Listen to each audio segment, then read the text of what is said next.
कधीच नाही चुकणार तुमचे फेवरेट टीव्ही शोज झी5 सोबत, तेही एकदम फ्री।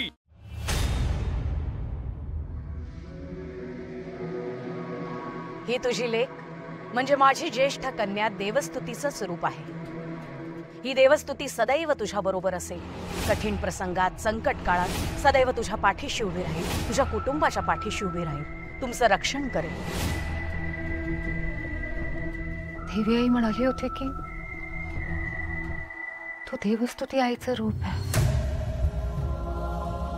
पण तुझ्यामध्ये कोणतं तत्व आहे? जलतत्व की भूमी तत्व? तुला घाम येतो तेव्हा काही होतं का? असं तर नाहीये ना? तुला घाम येतो तेव्हा तुला संकेत येतो?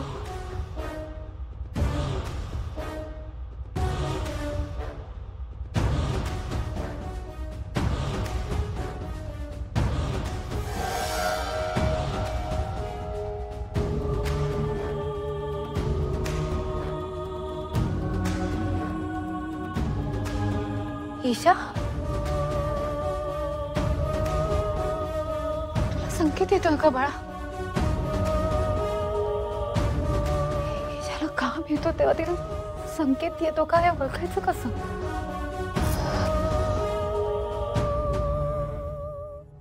बघितलं ना कसं रिएक्ट झालं पप्पाजी? चिडलेस तर जरा, पण मला याच गोष्टीचा आनंद आहे की तू योग्य गोष्टीसाठी स्टँड घेतलीस। तू तुझं मत ठामपणे मांडलंस। पण पप्पाजी रागवलेत माझ्यावर काकुमा। हो, पण तू इतक्या वर्षात पाहिलंस का भाऊजींना कधी मनात राग धरून राहिलेलं? नाही असं तर नाही, पण ते केवढे चिडले।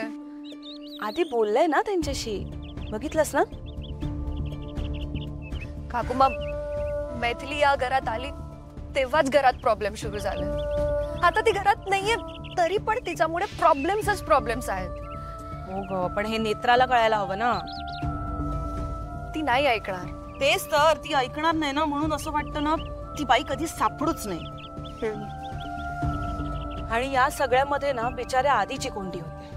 हो ना, त्यांना पण नेत्राचं ऐकावं लागतं। इच्छा नसताना पण मैथिलीला शोधावं लागतं। हो ग, आता बघू पुढे काय होतंय। काकुमा, मैथिली तो या घरात काल परवा आली होती ना, तरी पण ती आज घरात नाहीये। तो सगळे एवढे शोधतायत, पण केदार काका तो आपल्या घरातलेच होते ना। आणि काकुमा, तुम्ही पण केदार काकांची एवढी आठवण काढताय। केदार काकांना शोधण्यासाठी एवढी मेहनत घेतली होती का?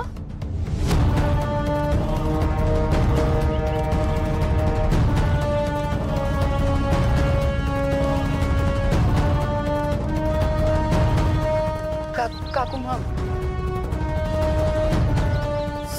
सॉरी काकुमा, सॉरी, मी चुकीचा विषय काढला। नाही, मी ना काही पण बोलते, बोलायला लागते ते काही पण बोलते।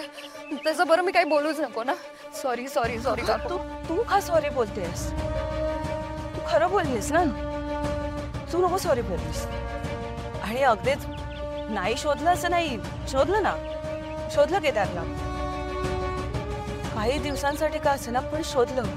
पण झी5 ॲप डाउनलोड करा आणि पहा सर्व एपिसोड्स एकदम फ्री।